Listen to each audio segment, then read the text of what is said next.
How's it going? It is Charles Botenston, and today we're going to be talking about something that I've definitely incorporated into my life.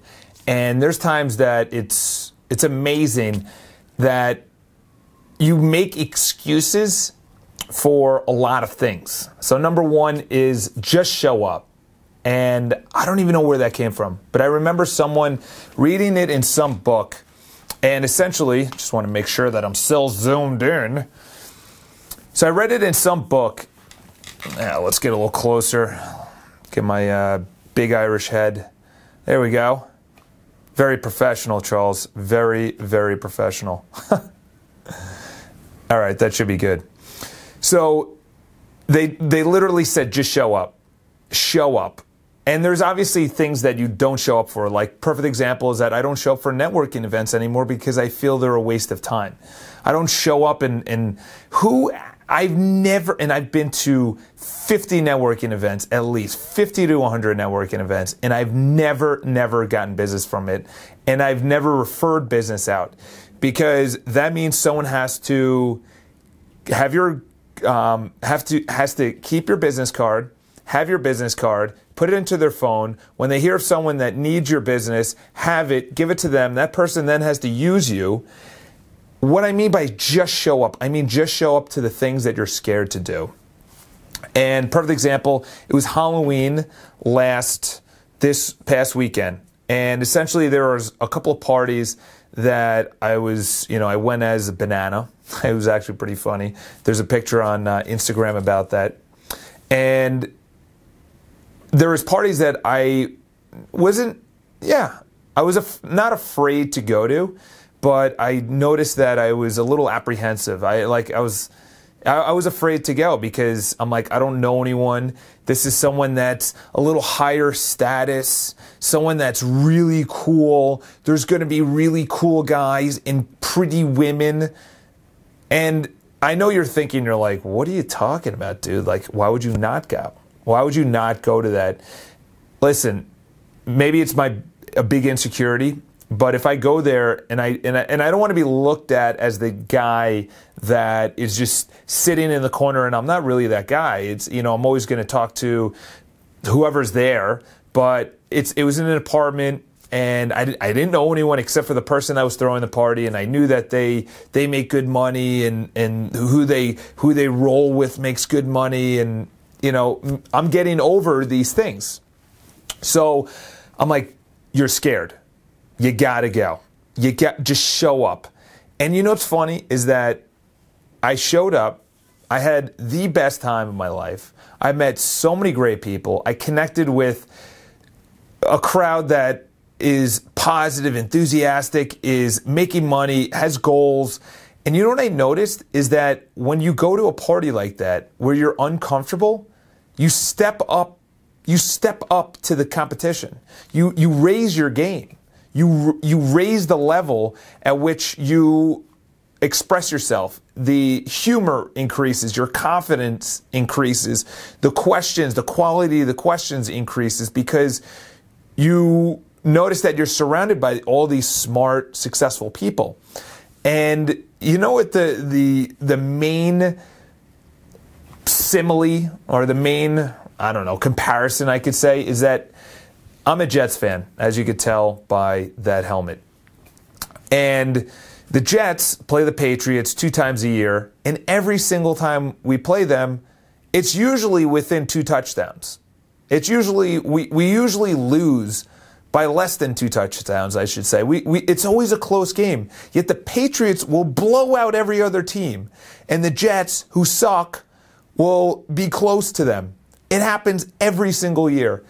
And the way I look at it is because the Patriots play down to the Jets, and the Jets play up to the Patriots. And that's the only way to explain it, is that the Jets, who are not a good team, who face them twice a year, are familiar with their game, are familiar with Tom Brady and Bill Belichick and the offense and the defense, is that literally it's like me going to the party, is that I raised my game. I raised my standard. I became a cooler person, a more confident person, a funnier person during the party. If I'm comfortable in the situation, what's your incentive to be cool or to be confident, to be funny? You know, and I'm saying cool, like, and I know people are like, oh, I don't need to try, or why are you trying to be cool? I'm using the word, obviously, very loosely, you know, cool. You know, I was telling funnier stories. I was telling better stories. I was very engaging. But if you're out with people that are on your level or below you, you know, whether that's intelligence or wealth or success or confidence or enthusiasm, if someone's less enthusiastic, what's your incentive to be enthusiastic? And then here's the opposite: is when you're surrounded by a massive amount of enthusiastic people, you are now raising your game to be more enthusiastic. And the reason is that there's a herd mentality in society. The herd mentality is that if the party is lively and it's exciting and everyone's having a great time, you live up to that. And even if you're not that person, you put that on. You know, say 50 people are enthusiastic, you don't want to be that person that's just like moping around. How's it going? Say you're surrounded by 8 people and everyone's like, oh my God, did you see the game yesterday? It was crazy. You're not going to be like, yeah, it was actually a really cool game. And if you're that person, I probably wouldn't subscribe to my videos anymore because you're going to need to be self-aware. And to being self-aware, a lot of people say, oh, I don't want to, I am who I am. All right, listen, if the party is enthusiastic, be enthusiastic. You know, I'm not saying to be over-enthusiastic in a boring party or in a boring situation. And it's a perfect example. Here's another one. So I ran 5 miles for a buddy of mine about 2 weeks ago. He's like, listen, I bought a ticket. I can't be there. I'm renovating my house. So he tells me on Saturday, the race is on Sunday. I haven't ran 5 miles. 5 miles isn't a long race. I'm not saying that. I play hockey and I go to the gym, but I don't run and I bike. Running is totally different. But I show up. It's in Central Park. There's 3,000 people there. You're telling me when I'm surrounded by 3,000 people that I'm not going to kick ass? I'm not going to up my game. If I was running by myself, I probably would have ran maybe 3 miles. But this was 5 miles because I had to. 5 miles with people that run and are running for the marathon and are running in bigger races. And the people that were there, they're in shape. They're talking about how they run, their training, their clothes and their shoes and the videos they watch and the books they read on running. And I'm sitting there and I'm like, wow. I'm like, I got to raise my standard. I got to raise my game. I raised it so much that I signed up for the New York Roadrunners and I'm going to be running for the marathon, not in 2015 because I have to qualify. So I'm going to be running in 2016. But it was such an environment that I was completely unaware of. I'm like literally going into the race thinking that it was going to be, I don't know, 50 people, 250 people, 500 people max. I show up 3,000 people. There's a band, free food, free drinks, excitement. Nobody knew each other, but there's people that obviously knew each other, but I ran into people. I was talking to 90% strangers. Didn't really matter. There were beautiful women. It's a great place to meet guys and girls who are into running and into keeping in shape. And it was, I raised my standard. I ran at a really good time. I finished. I was happy. I was enthusiastic. I was excited. So it really comes down to is just show up at the places. And the reason I started with the networking events is that you show at the place, show up at the parties, at the galas, at the events, at your friend's housewarming party or whatever. Show up at the parties that you're going to be uncomfortable in. I was super uncomfortable going into it, but I said, you know what, screw it. You know, and as Richard Branson's book is, screw it, just do it. That's his mantra. Screw it, just do it. You know, that's what his company mantra is. Screw it, just do it. So show up to the parties. Just show up. Just show up. If it sucks, it sucks. But if it's a party or if it's an event that you think you're going to be uncomfortable, if it gives you a little pitter pat, then those are the ones you show up for.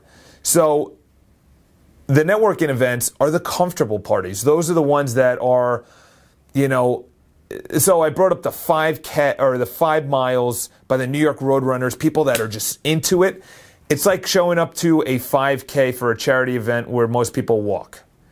You know, the networking event that everybody goes to and is like the 5K. And I'm not telling you don't do that, because charity events are amazing. I'm just saying, if you want to raise your game, do the 5 miler sponsored by people that actually run, that are enthusiastic. Go to the events. Go to the, you know, someone's birthday party. You know, this is another thing.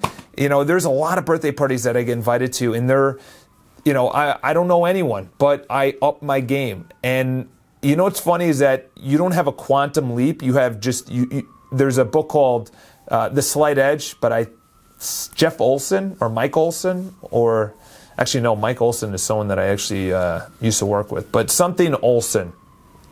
And he talks about every single day you just do that. So that day, mine is be uncomfortable and go to a party, and you raise your game. And then you'll notice that after a while, you just keep on raising your game, and then exponentially you grow a little bit more. So you get to push your limits. Oh, so enthusiastic about this. Anyway, I'm Charles Bodensten from I was actually about to say my company, but you can see that I'm very enthusiastic. So show up to parties, galas, events, and raise your game. Go to ones that you're scared to go to. I'm not saying don't go to the charity ones, and you know, those are always fun, charity races or charity parties or whatever, but it's mostly for the charity event. Go to the ones that you know is going to be a fun time, that is really going to be pushing your comfort zone, that's going to make you uncomfortable, that you don't know anyone except for the person that's throwing it, or the person that it's their birthday party or housewarming party. Just show up, have a good time, and guarantee good things will happen. I'm Charles Bodensten. Subscribe to our videos. We make a new video every single weekday. I'm actually flying out to Toronto tomorrow. I'm going to be there for 2 days. First time in Canada. And follow us on Instagram. That's our favorite social media network outside of YouTube, obviously. And if you have any questions, let us know. This is where we are located. Talk to you guys soon.